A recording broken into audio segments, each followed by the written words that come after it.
이 나라가 참 축복된 나라예요. 이유는 세계 하계올림픽 한 나라가 몇 군데일까요?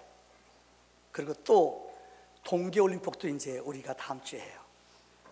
참 이런 자랑스러운 나라에서 태어났다는 거, 우리 한번 대한민국 박수 한번 쳐볼까요?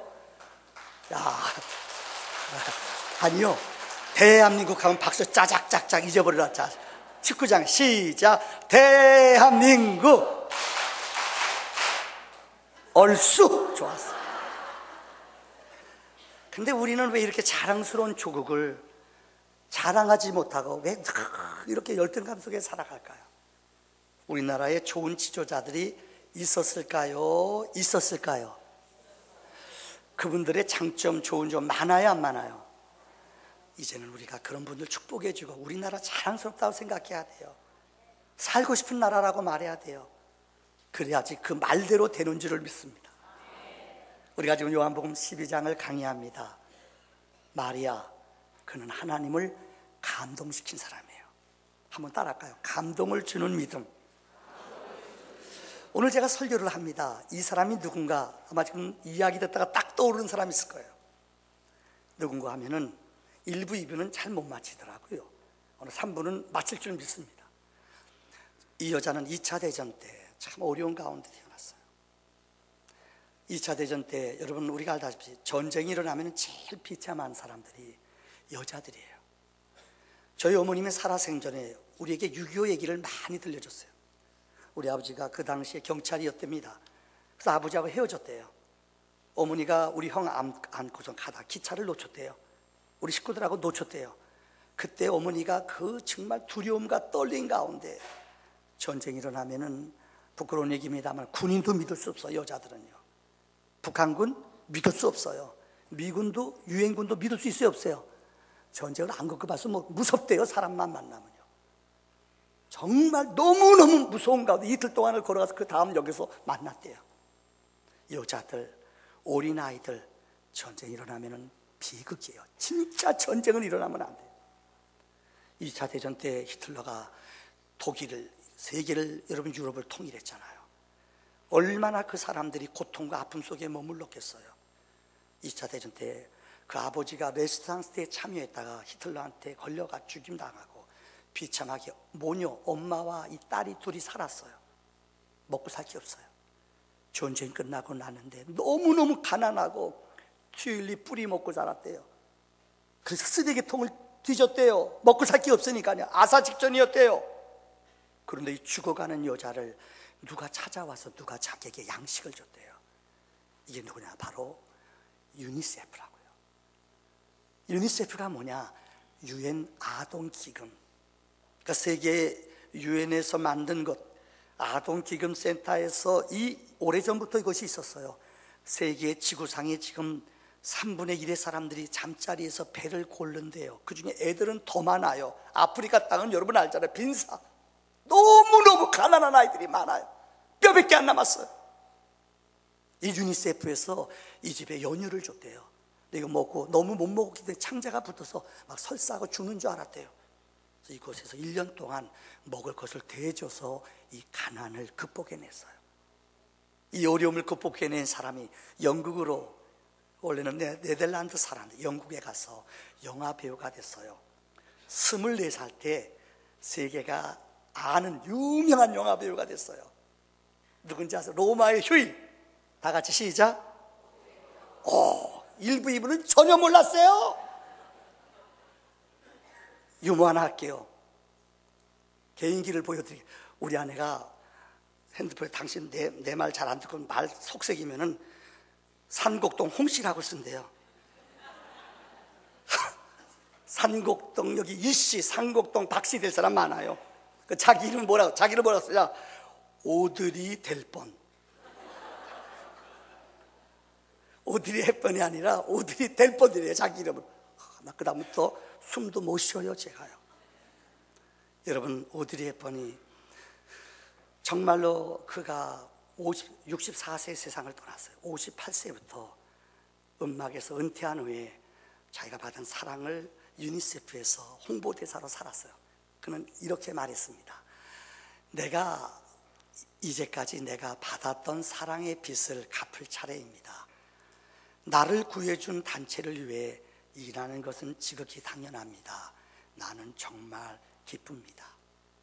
참 제가 뵐 때마다 우리 교회가 이번에 선교사를 제3후원으로 보내요. 10만 원씩이 아니라 많은 돈을 줘서 우리가 선교사를 보내요. 선교사님들을 뵐 때마다 진짜 머리가 숙여져요. 이유는 성도 얼굴도 다 다른 곳, 문화가 다른 곳에 가서 일한다는 게 쉬워요? 어려워요? 진짜 어려워요. 또 유니세프 이런 데서 우리 교회에서도 월드비전으로 우리가 고아 어려운 아이들을 한 시간 50분 정도 우리 교인들이 돕고 있어요. 얼마나 귀한지 몰라요. 여러분, 이 여자가 58살 때부터 가서 그 일을 했어요. 근데 3년 동안 감당하다 자기 몸에 암이 번졌어요. 그때부터 살이 빠지기 시작했어요. 그 사진을 한번 보실래요? 그 영상을 보면은 오드리 헵번 아시죠 여러분들?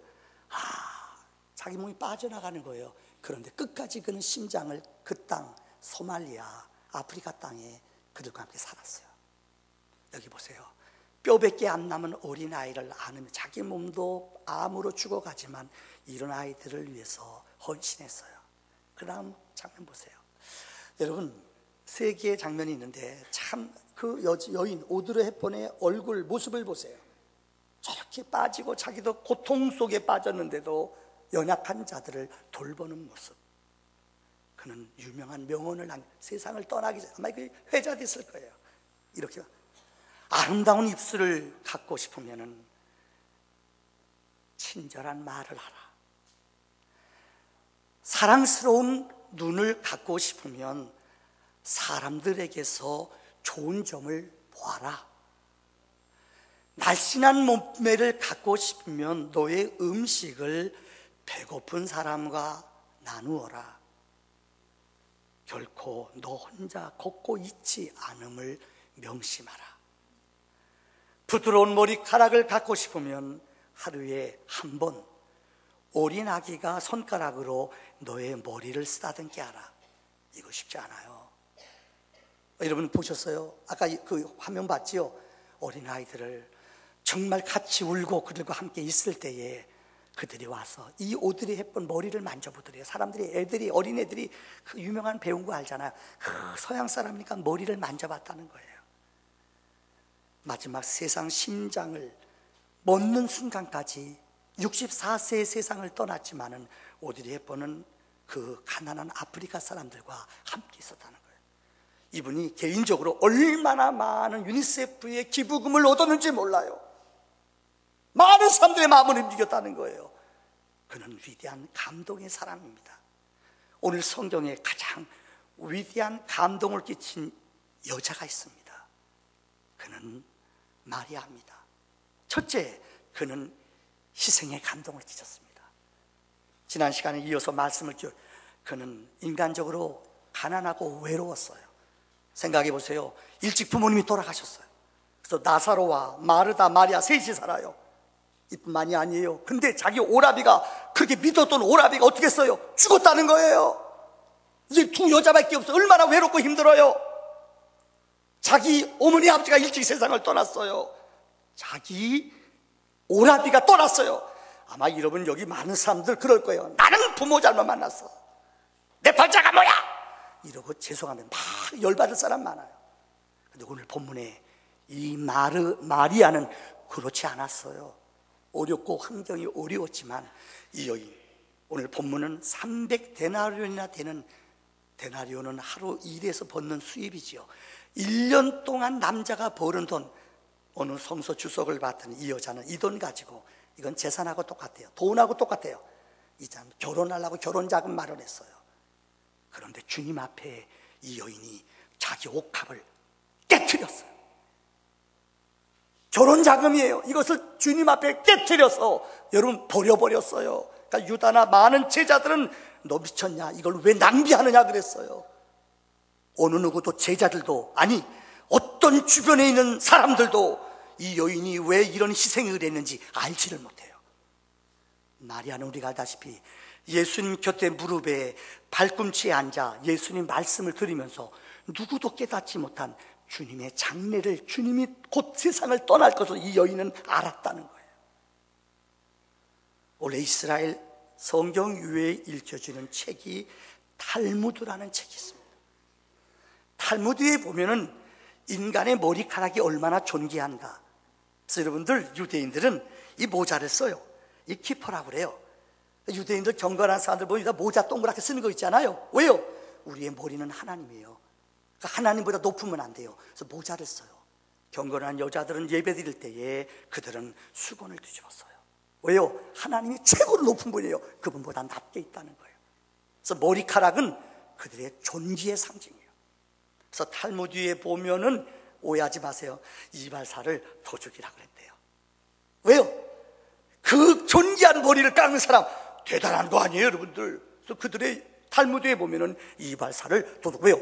존귀한 것을 깎는 사람들이라고, 이만큼 높은 사람이라는 거예요. 그런데 오늘 본문에 보면은 이 마리아는 향유를 가져와서 마태복음과 누가복음에 읽어보면은 이 향유를 예수님 머리 위에 뿌렸다는 거예요. 그 자기 머리카락으로 주님을 닦았다는 거예요. 근데 오늘 요한복음은 다르게 기록하고 있어요. 옥합을 예수님의 발에다 부었어요. 그 자기 머리카락을 가지고 예수님의 발을 닦았다는 거예요. 탈무드에 보면 이런 말이 있습니다. 자기 남편 외에 어떤 누구에게도 자기 머리카락을 풀지 않아요. 내가 머리카락을 풀면은 나는 당신의 남자입니다, 이런 선언을 하는 거예요. 근데 여인은, 오늘 보면 옥합을 깨뜨린 여인은 자기 머리카락을 풀어서 주님의 발을 닦았다는 거예요. 최고의 희생을, 주님께 최고의 희생을 드린 여인이 오늘 본문에 기록된 마리아라는 거예요. 우리나라 역사를, 교회사 역사를 보면은 평북에 정주라는 마을이 있습니다. 많은 믿는 사람이 태어났어요. 원래 우리가 알다시피 이북, 이남, 이북에 장로교 선교사들이 많이 갔어요. 평양은 예루살렘이라고 불리잖아요. 그때 평북에서 진짜 있었던 일입니다. 선교사님들이 와서 전도를 하는데 얼마나 사람들이, 많은 사람들이 예수를 믿는지 몰라요. 그러니까 예배당이 좁아요. 1부, 2부 들어도 좁아요. 이 교회를 지어야 될 텐데, 옛날에 우리나라 농번기 시골 사람들 가난하잖아요. 누가 교회를 지을 수 있어요? 다 가난한데요. 그때 그 신자 가운데 백사겸이라는 집사님이 계셨어요. 우리 교회사에 나오는, 아마 제가 한두 번 말씀드린 것 같아요. 이분은 예수 믿은 지 얼마 안 돼요. 근데 새벽에 나가 기도하는데 성령님이 이분한테 말씀하시더래요. 내 있는 것을 내게 주어라. 내 있는 것을 내게 줄 수 없느냐. 근데 자기가 아무리 돌이켜도 자기 집에 2개더래요. 소, 또 하나는 땅, 세마지기, 그러니까 1000평, 이거 가지고 사는 거예요. 이걸 드리라는 거예요. 근데 이분이 진짜 소도 팔고 이 땅도, 세마지기를 팔아서 선교사한테 갖다 줬어요. 근데 더 놀라운 것은 사람들이 우습게 보더래요. 비난하더래요. 누가? 믿는 사람들이요. 아이고, 주제 파악도 못하고 가난한 주제에 지 하는 마지막 땅에 있는 거 저걸 팔고, 아이고 저래 가지고 어떻게 살라고 다 비난했대, 사람들이. 여러분, 그가 소가 없잖아요. 일할 때 소 대신 멍에를 메고 자기가 일했대요. 그 사람들이 손가락질해. 저렇게 믿음이, 저런 믿음은 필요 없어. 믿는 사람이 더 비난했대요. 근데 선교사님이 이 얘기를 듣잖아요. 너무 안타까워서 그 다음 끼니가 없잖아요. 그래서 데려다가 이분을 그 교회에 사찰 집사시켰대요. 2년 동안 사찰 알지요? 교회 일하는 거요. 얼마나 열심히 일하고 충성하네. 사찰이 충성하는데 선교사님이 감동을 받았대요. 그래서 그 집 백사견 집사님의 아들을 자기 고향 미국에다가 유학을 시켰대요. 그 보스턴에 있는 프린스턴에 가서 공부했어요. 그 예일 대학에 가서 이분이 철학 박사, 신학 박사 학위를 받았어요. 이분 아들의 이름이 누군지 끄세요. 이분 아들의 이름이 누군가 하면은 바로 백낙준이에요. 나이 드신 분은 알 거예요. 우리나라 초대 문교부 장관도 지내시고 또 초대 연세대학교 총장을 지나신 분이에요. 국회의원도 지냈어요. 우리나라 교육계에 아마 연세대학교에 출신 분이 있을 거예요. 연세대학교 가면은 그 동상이 있어요. 근철 형제 있어요, 없어요? 학교를 잘 안 다니나 봐요, 저분은요. 장섭 장로님 있어요, 없어요? 연대 나오셨거든요. 근데 공부 잘하는 사람들은 그거 잘 안 보고 다니더라고요. 백낙준 동상이 학교 중앙에 딱 세워져 있어요. 왜요? 아버지가 희생하고 헌신했더니 그 자녀들이 이런 하나님의 기업을, 이 나라의 영적인 줄을 움직이는 사람이 됐다는 거예요. 두 번째는 오늘 이 본문에 기록된 마리아는 삼중의 감동을 주었어요. 제가 책 읽는 것 가운데 참 영향을 많이 받은 분이 있어요. 그 중에 하나가 김준기 교수님이에요. 연세대학교 신학 교수신데 이분은 교수하면서 색다른 좀 교회가 새로운 모습을 보여서 새 사람 선교회를 만들었어요. 이분이 늘 강조하는 게 삼중 감동이라는 것이 있어요. 책에 보면요, 아마 제가 여러분 한두 번 말씀드린 것 같아요. 시간이 없어서 그 얘기는 다 안 할게요. 첫째, 감동이라는 것이 있고 감격이라는 것이 있고 감복이라는 것이 있대요. 이게 뭐냐? 달라요, 단어가. 첫째, 감동을 받는 것은 우리는 말씀을 듣고 하나님을 만나면은, 말씀은 하나님이거든요. 하나님을 만나면, 하나님을 체험하면 우리에게는 감동이 일어나요. 불이 떨어져요. 그래서 안 하던 짓을 해요. 막 감동이 넘쳐요. 눈물도 나오고요. 내 마음에 복받치는 감동이 나타나요. 하나님을 만나면은요, 말씀을 들으면요. 오늘 예배 시간에 그런 감동이 있기를 바랍니다. 두 번째는 감동받은 사람이 그 자리에 머물면요, 다른 사람에게 향기가 나요. 영향력이 나타나요. 이걸 우리는 감격이라고 그래요. 믿는 사람 한 사람이 그 가정에 들어가면은 그 가정이 변화가 일어나요. 그 가정에 생명이 일어나요. 기적이 일어나요. 이게 뭐냐? 믿는 사람으로 인하여 향기와 그리스도의 편지로 생명이 일어나는 거, 이게 감격이에요. 세 번째는 하나님이 마음이 움직이는 것을 감복이라고 그래요. 예수 잘 믿으면요, 아세요? 하나님의 마음이 움직여요. 혹 여러분들 신앙생활 하시면서 혹시 예수 믿으면서 여러분이 생각해도, 야, 정말 하나님이 감동받으셨겠다. 정말 내가 이렇게 예수 믿으니 하나님이 이게 감복이라는 거예요. 하나님을 감동시키는 거예요. 저는 어느 때 오해하지 마세요. 어떤 분이 기도하면은 목사지만 막 감사하고 하고 싶은 마음이 절로 열려요. 너무너무 기도하는 게 감동이 되는 분이 있잖아요. 감복하는 기도. 1부, 2부 내가 3부는 제가 못 물어보겠어요. 1부, 2부는 내려가서 다 물어봤어요. 혹시 최근에 신앙생활 하면서 하나님을 감복시킨 적이 있느냐? 자, 배진 집사님, 믿음이 좋아서가 아니라 앞줄에 앉아서예요. 혹시 신앙생활 하면서 내가 봐도, 야, 하나님이 정말 이렇게 감복받았을 것이다, 이런 거 기억나세요? 없어요? 이분이 내가 왜 성경을 필사를 회사 오너거든요. 성경 필사 몇 번 했죠? 2번 했어요. 성경을 창세기부터 말라기까지, 요한계시록까지 2번 썼어요. 저분 시간 많아서 백술해서 쓴 게 아니에요. 어느 때는 직장 갔다 새벽까지 1~2시까지 말씀이 임하면 막 쓴대요. 말씀 쓰면서 은혜 받았어요, 안 받았어요? 그래요. 겸손해서 얘기한, 내가 입이 싸서 얘기한 거예요. 2부 때 우리 청년이 있어요. 난 지금도 못 잊어. 이 교회 와서 제일 감동 있는 것 가운데 하나예요. 우리 박 장로님, 우리 박근성 권사님이 암이 걸렸어요. 뜻하지 않게요.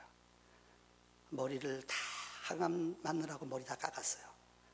철야 때마다 그 어머니를 가운데 놓고 왼쪽에는 큰아들 광진이가, 오른쪽에는 작은아들 영진이가, 그 뒤에는 딸 유진이가 기도하는데 보통 기도가 아니에요. 어느 때는 이 땅바닥에 앉아 기도해요. 하나님 입장 바꿔주고 생각해봐요.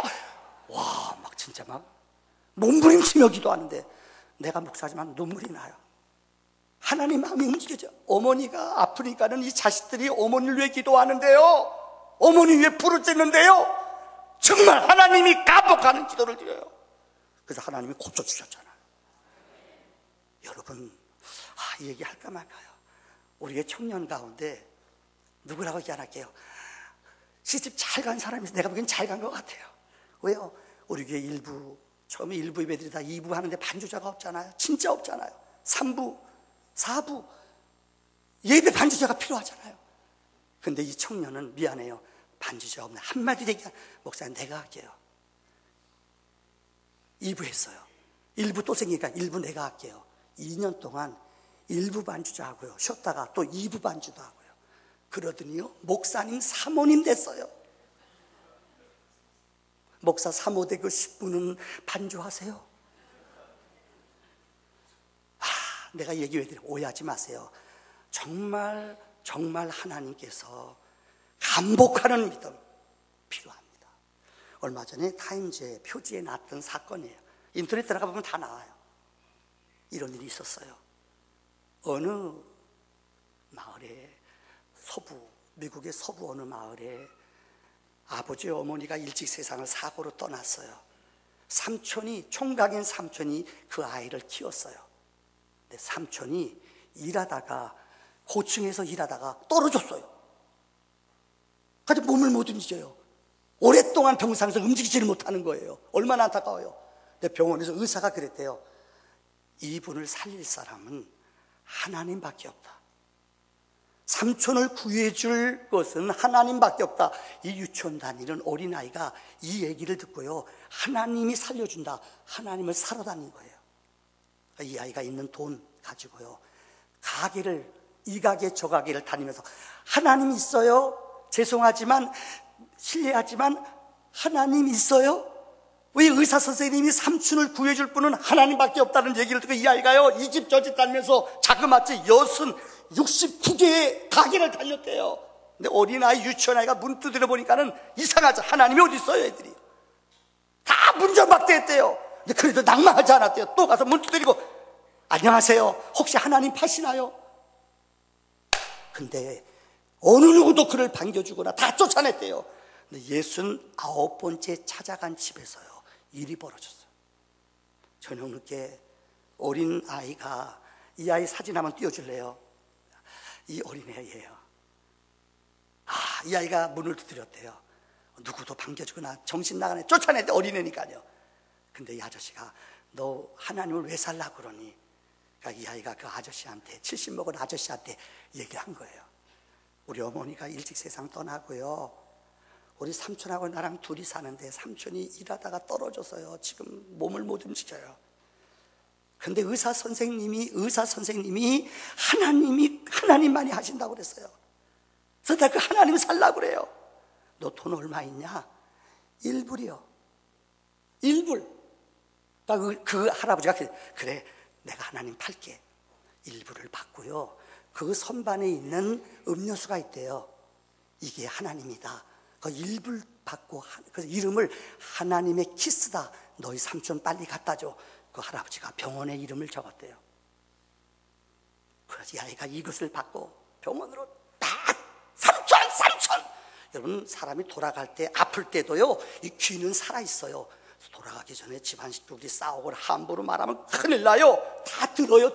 귀는 살아있어요. 삼촌! 하나님 사왔어. 하나님 먹어. 그 삼촌이 눈물을 주르륵 흘리더래요. 그런데 그 다음날부터 기적이 벌어졌어요.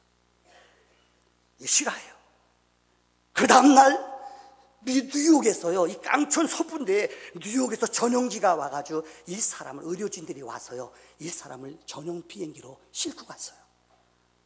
1년 동안 이분에게 최고의 의술로 최고의 병원 수술을 하고 치료를 했어요. 1년 만에 회복됐어요. 돈이 얼마 들었냐 놀랄 준비하세요. 10억?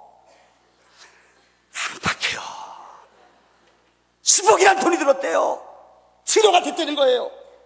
너무너무 감사하고 고마워. 삼촌이 이것을, 돈을, 이거 누가 내줬어요? 그러니까 그 의사들이 그러대요. 그 할아버지가 서부에 손꼽히는 가부입니다.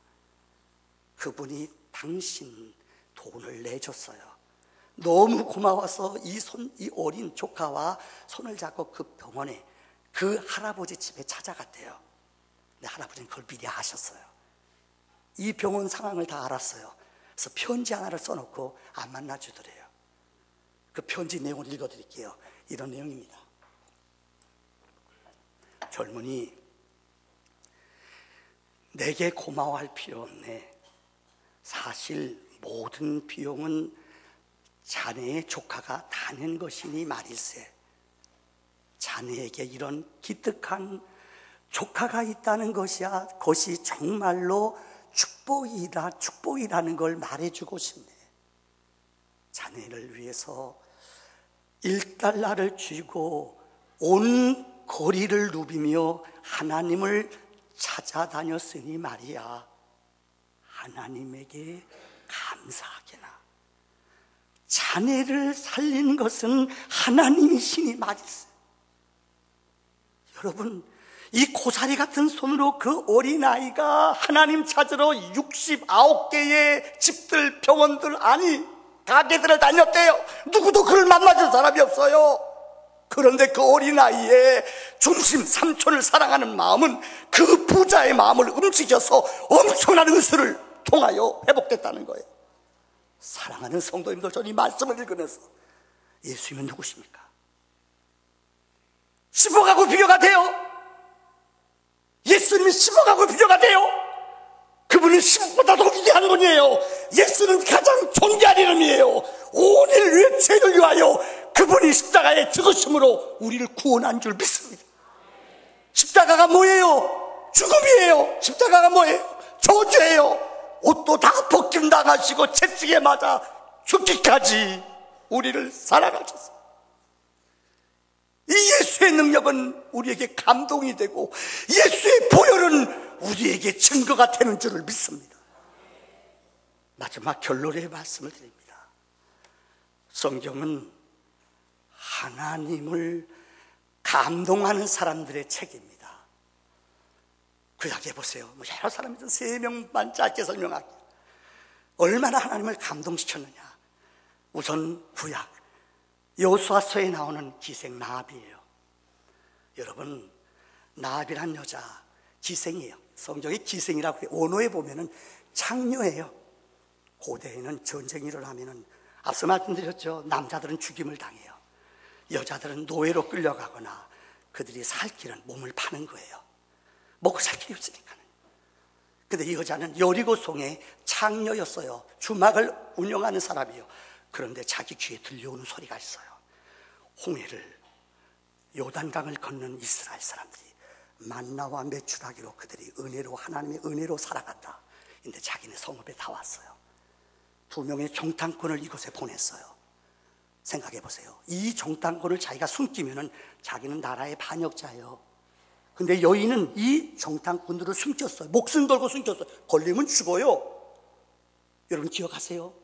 그 정탐꾼들을 내보내면서, 창문으로 달아 내보내면서 당신들이 이 땅을 점령할 때에 이 집에 거하는 우리 식구들은 살려주세요. 그래서 어떻게 창문에다가 붉은 줄을 매달았다고 성경은 기록해요. 그래서 라합이라는 기생, 창녀가 성경에 보면은 거기 정탐꾼 중에 한 사람인 살몬과 결혼을 해요. 그래서 이가 아이를 낳아요. 이가 나중에 예수의 조상이 됐대요.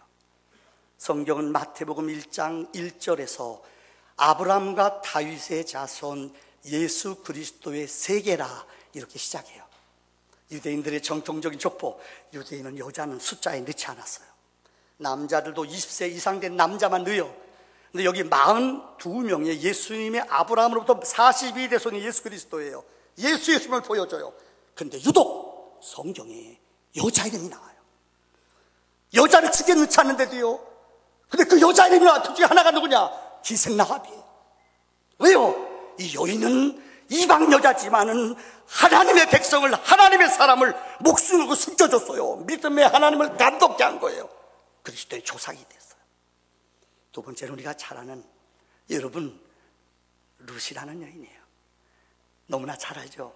그 부인, 그 남편 엘리멜렉과, 여러분 성경에도 룻, 그 남편과 엘리멜렉과 이 나옴이라는 여자, 이방 유대인이었어요. 근데 그 나라에 흉년이 너무너무 심하게 들었어요.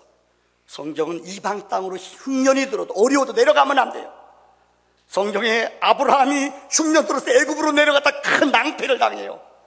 아무리 어렵고 힘들어도 이스라엘 백성은 그들의 분깃이 있고 사명이 있어요. 그런데 베들레헴 땅에 너무나 큰 흉년이 들어서 이 집 식구들이 마론, 길론 두 아들과 함께 모압으로 이방 땅으로 내려갔어요. 근데 이게 웬일이에요? 몇 년이 지났는데 이방 여자랑 결혼했어요. 그런데 기억하시죠?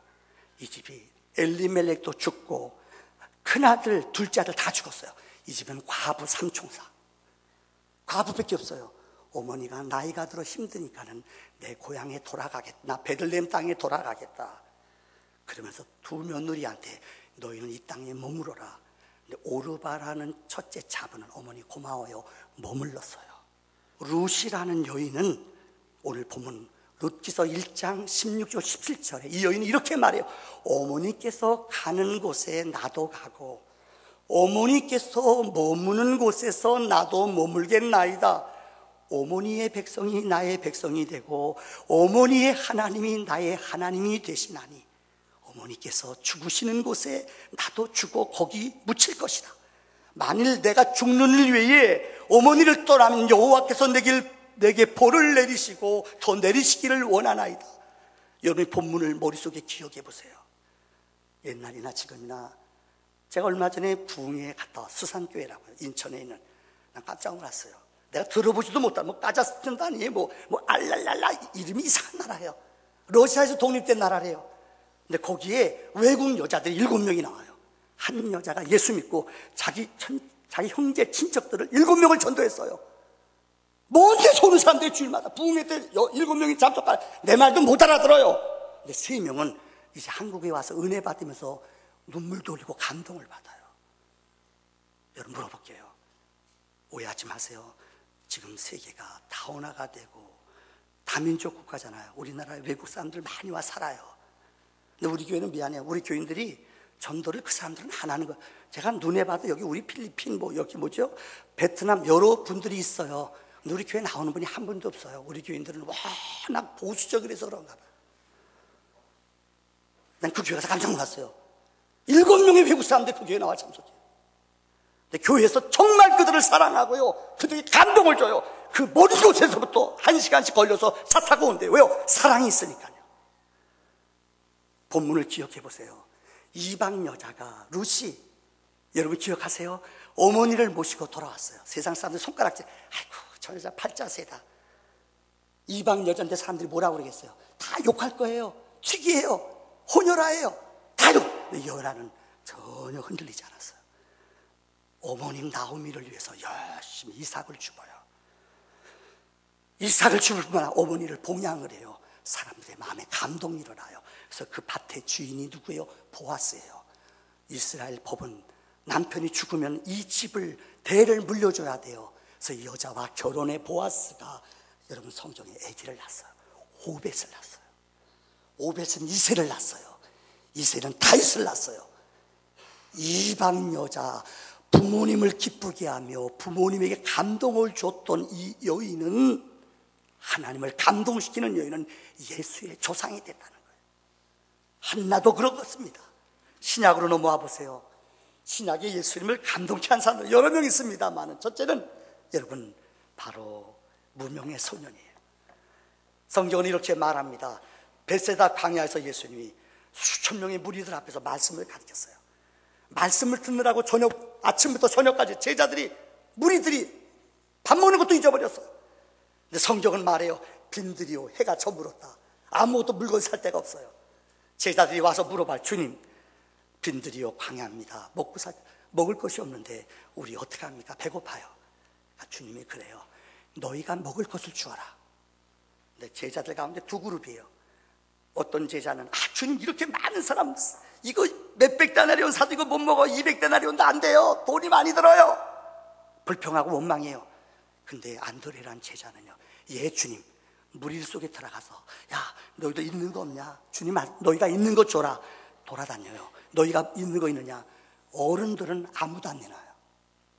근데 성경에 무명 소년, 이 다음에 천국 가면은 그 소년을 꼭 만나보고 싶어요. 야, 너 아깝지 않았냐? 너 제정신이었냐? 그 아이가 가져온 도시락 5병이요, 이 어린아이는 아낌없이 주님께 드렸다는 거예요. 그랬더니 여러분, 주님의 마음이 감동했어요. 축사하시고 무리들을 5,000명을 먹이고도 12강주리가 남았다는 거예요. 성경에 보세요. 여러분, 백부장, 로마의 백부장은 종들, 이스라엘을 지배하는 책임자예요. 그런데 여러분, 그 당시에 종들은 말하는 짐승이에요. 죽여도 돼요, 주인이. 근데 이 종이 병들었어요. 유대인이에요. 자기는 로마 사람, 지배하는 사람이에요. 병들어 죽게 됐어요. 그런데 이 죽은 자, 죽어가는 자를 위해서 자기 종들을 예수님께 보냈대요, 성경에. 여러분 기억하십니까? 그들이 찾아가요. 주님, 우리 집에 오세요. 우리 주인의 종들이 죽어가요. 그때의 성경은 말해요. 주님이 그를 따라 그 집으로 돌아와요. 이 소식이 종들이 알려져요. 그분이 오십니다. 그때 백부장은 뛰쳐나가요. 그래서 예수님 못 오게 해요. 주님, 내 수하에도 부하들이 있습니다. 내가 말만 하면, 명령만 하면 그대로 이루어집니다. 주님, 우리 집에 오지 마세요. 말씀만 하세요. 주님 뭐라고 그러는 줄 아세요? 내가 이스라엘 사람 가운데서도 이런 믿음 가진 사람을 본 적이 없다. 그를 칭찬했어요. 주님을 감동케 하는 거예요. 성경에 중풍병 환자가 있어요. 본문을 보면 중풍병 환자는 몸이 심히 아팠나 봐요. 심했나 봐요. 못 움직여요. 침상에 누워 있어요. 그런데 성경은 기록되어 있지 않아요. 주석글 책을 보면 이 중풍병 환자가 믿음이 있었대요. 왜요? 주님 앞에 가면 병은 날 것을 믿었어요. 근데 자기 몸을 못 가누잖아요. 믿음 좋은 친구들한테 부탁을 해요. 나 좀 데리고 가다오. 이 친구들 4명이 침상에다가 묶어서 그를 데려가요. 가버나움에 예수님이 도착했을 때에, 말씀을 그 집에서 강론할 때에 너무나 수많은 사람, 병 고치고자 말씀을 너무나 많은 사람이 모여들었어요. 들어갈 구멍이 없어요. 그들은 포기하지 않았어요. 낭망하지 않았어요. 이스라엘의 가옥은 우리랑 달라요. 집이 스라브처럼 쳐지고 위에 지붕은 나무로, 가지로 있어요. 그래서 지붕을, 쉽게 말하면 이스라엘은 비가 별로 안 오기 때문에 이 가지를, 지붕을 엎을 수가 있어요. 그들은 포기하지 않고 많은 사람들이 그 집에 가득해요. 지붕을 뜯고 4명의 친구들이 달아서 침상에 달아 내려놨다는 거예요. 주님이 그들의 믿음을 봤어요. 감동했어요. 대단한 거 아니에요? 너의 믿음이 너의 친구를 낫게 했느니라. 사랑하는 성도님들, 성경은 감동의 책이에요. 예수를 믿으면은요, 감동이 넘쳐나요. 왜요? 하나님의 감복을 받은 우리는 우리의 삶이 날마다 거룩한 삶으로 변화되어지는 줄을 믿습니다. 우리 함께 찬양할까요?